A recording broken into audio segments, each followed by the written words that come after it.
Buying real estate in 2026 is not about being rich. It's about understanding the rules of the game. Most people think property ownership is reserved for people who already have money, high-paying jobs, or wealthy families backing them. That belief is exactly why so many people never even try. But here's the truth. Every year, thousands of people with average incomes, average savings, and no special advantages buy property. They don't do it because they're lucky. They do it because they understand the system. In this video, I'm going to break down, step by step, how you can buy real estate in 2026, even if you feel broke right now. No hype, no fake motivation, just how it actually works. Let's start by clearing up the biggest misconception. Banks do not decide whether you can buy property based on how rich you are. They don't care about your clothes, your lifestyle, or what you post online. They care about four things: your income, your credit history, your deposit, and whether you can service the loan. That's it. If you understand these four pillars, buying real estate stops feeling impossible and starts feeling predictable. So let's break them down one by one. Step 1. Income. Stability. Beats size. You do not need a massive income to buy property. What banks want is stable income. A person earning a modest salary consistently is often more attractive to a lender than someone earning more money inconsistently.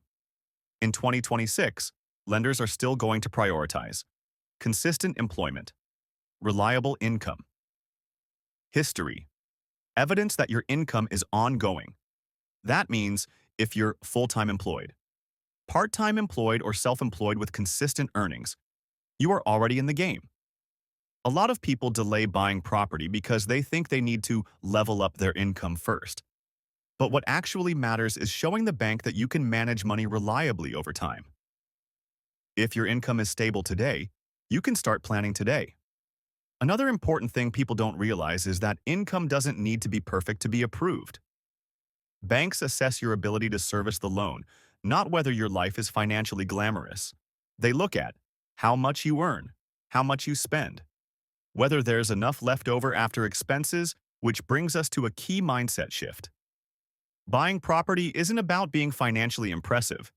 It's about being financially boring. Step 2. Credit. This is where most people fail. Your credit history is more important than most people realize. In many cases, it matters more than your savings. Someone with good credit and a small deposit often gets approved faster than someone with a large deposit and poor credit. Why? Because credit history shows how you behave with money. In 2026, lenders will still be checking missed or late payments, credit card limits versus usage, buy now pay, later accounts, defaults and collections, personal loans and overdrafts. Here's the uncomfortable truth. A lot of people feel broke not because they earn too little, but because their credit habits are working against them. If you want to buy real estate, your credit needs to become a priority. That means paying every bill on time, keeping credit card usage below 30%, avoiding unnecessary new accounts, closing unused credit where possible. Fixing credit doesn't happen overnight. It usually takes 6 to 12 months of consistent behavior. That's why the best time to start fixing your credit is before you think you're ready to buy. Step 3. The deposit. This is where people give up too early. This is the part where most people mentally tap out. They hear 20% deposit and decide property ownership is impossible. But here's the reality. In 2026, many first home buyers will not be putting down 20%. They'll be buying with 5% deposits, government-backed schemes, lender's mortgage insurance. Is a smaller deposit ideal? No. Is it sometimes the smartest move? Yes. Waiting years to save a full 20% can cost you more than buying earlier with LMI. Property prices can rise faster than your savings. Meanwhile, rent keeps going up. Buying earlier, even imperfectly, often puts you ahead long-term. The key is understanding that your first property is not your forever home. It's a stepping stone. Step 4. What you buy matters more than when you buy. This is where smart buyers separate themselves from emotional buyers. Your first property does not need to be your dream home. In your dream suburb, something you're proud to show on social media. Your first property needs to do one thing: get you into the market. In 2026, that usually means smaller properties, apartments or townhouses, outer suburbs, regional or growth areas. Something boring but solid. People get stuck waiting for the perfect property. But perfection is expensive. Progress is affordable. Once you're in the market, time and equity start working for you instead of against you. Why 2026 isn't as bad as people think? A lot of people are scared of buying property. Fear is understandable. Headlines are negative. Interest rates feel intimidating. The market feels uncertain. But here's something worth understanding.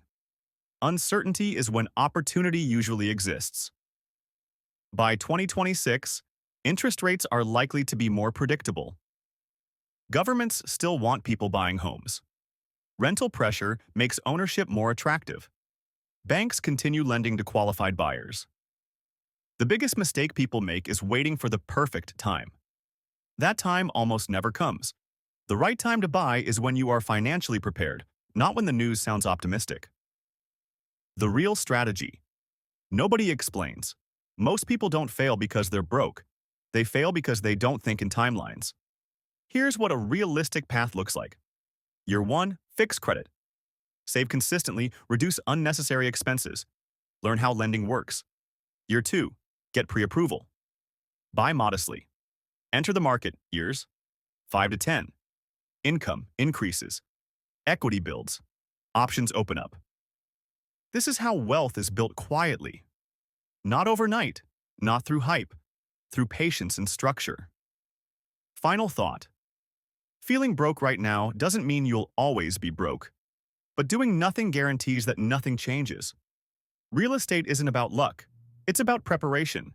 And once you understand the rules, the game becomes much less intimidating.